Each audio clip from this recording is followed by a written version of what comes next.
కాకినాడ జిల్లా ప్రత్తిపాడు నియోజకవర్గంలో కార్మికులు ఆందోళనకు దిగారు. Siripuram Intersnack cash India private limited వద్ద కార్మికులు ఆందోళన చేపట్టారు. తమకు న్యాయం చేయాలని కార్మికులు డిమాండ్ చేశారు. రాత్రికి రాత్రే కంపెనీ గేట్ కి తాళాలు బిగించి యజమాని పరారవడాన్ని తీవ్రంగా తప్పుపట్టారు. 450 మంది జీవన ఉపాధి కోల్పోయామంటూ కార్మికులు గగ్గోలు పెట్టారు. 450 కుటుంబాలు రోడ్డున పడ్డాయని, తమను ఆదుకోవాలని ప్రభుత్వానికి విజ్ఞప్తి చేశారు.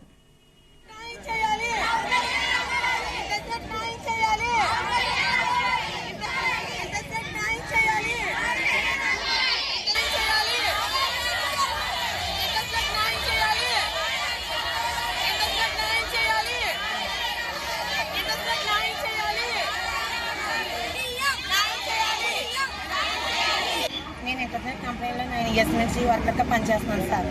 ఎప్పుడు శాలరీ పెంచమన్నా సార్ 6 రూపీస్ 7 రూపీస్ పెంచిపోరు సార్. అది ధర్నా చేసి రోడ్డు మీద నిలబెడితేనే సార్ పెంచినారు. మళ్ళీ పెంచమన్నా సరే ఎప్పుడు రోడ్డు ఎక్కితేనే పెంచారు సార్. అయ్యి 6 రూపాయల 2015లో జాయిన్ అయ్యారు. ఇప్పుడు దాకా మాకు శాలరీ అవే శాలరీలు వేస్తున్నారు sir. 6 months back sir machine తీసేస్తుంటే అందరూ మీటింగ్ పెట్టాను సార్. పెట్టిన తర్వాత మీకు ఎవరు చెప్పారు ప్రాసెస్ ఉంటుంది, మీకు కంపెనీ ఉంటుందని చెప్పారు సార్.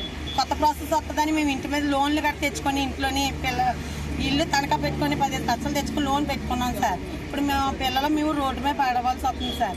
తెచ్చుకున్న తర్వాత 2 నెలల తర్వాత ఏమన్నారు, కంపెనీ లేదు, ఎవరికి ఏమన్నా ప్రాబ్లం కట్టు ఉంటే క్యాంటీన్లోకి వెళ్ళి కూర్చోండి అన్నారు సార్. అలా అన్నారని మేము 1 yearకి 2 lakhs అడిగాం సార్. అడిగితే సంవత్సరం 2 లక్షలు అడిగితే 1 లక్ష ఇస్తామన్నారు సార్. ఇస్తానని 2 షిఫ్ట్లకి 1 లక్ష 12 గంటల మీటింగ్ రమ్మన్నారు సార్. రమ్మన్న తర్వాత ఇక్కడికి వచ్చిన తర్వాత బోర్డు పెట్టేసి తాళాలు వేసేసి వెళ్ళిపోయారు సార్. సెక్యూరిటీలు మాత్రం ఉన్నారు సార్. 10 సంవత్సరాల నుంచి ఈ కంపెనీలో మొన్న 12వ తారీఖున మీటింగ్ జరిగింది సార్. మాకు సెటిల్మెంట్ల గురించి మాట్లాడారు సార్. కంపెనీ తరఫున ఏమి ఇవ్వాలనుకుంటున్నారో ఇస్తాము అని చెప్పారు సార్. కాకపోతే మేము డిమాండ్ చేసాం సార్. సంవత్సరానికి 2 లక్షలు చేసి అడిగాం సార్. 1 లక్ష రూపాయలు ఇస్తానన్నారు సార్. మాకు సరిపోదు, 2 లక్షలు కావాలి అని మేము కూర్చున్నాం సార్. నైట్ 1 గంటకు వచ్చి తాళాలు గేట్లకు వేసేసి బయటకు పోయారు సార్, మాకు ఇన్ఫార్మ్ చేయకుండా. మాకు ఇప్పుడు న్యాయం చేయాలి సార్.